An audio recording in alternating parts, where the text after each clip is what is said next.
ప్రేమంటే ఏమంటే చెప్పేసి మాటుంటే ఆ మాటకి తెలిసేనా ప్రేమంటే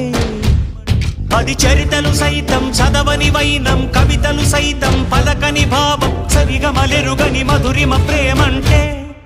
దరిదాటి ఉరకలు వేసే ఏ నదికైనా తెలిసిందా తనలో ఈ ఉరవడి పెంచిన తొలిచిన కేదంటే సిరిపై రై ఎగిరే వరకు చేనుకు మాత్రం తెలిసిందా తనలో కనిపించే కళలకు తొలి పిలిపేదంటే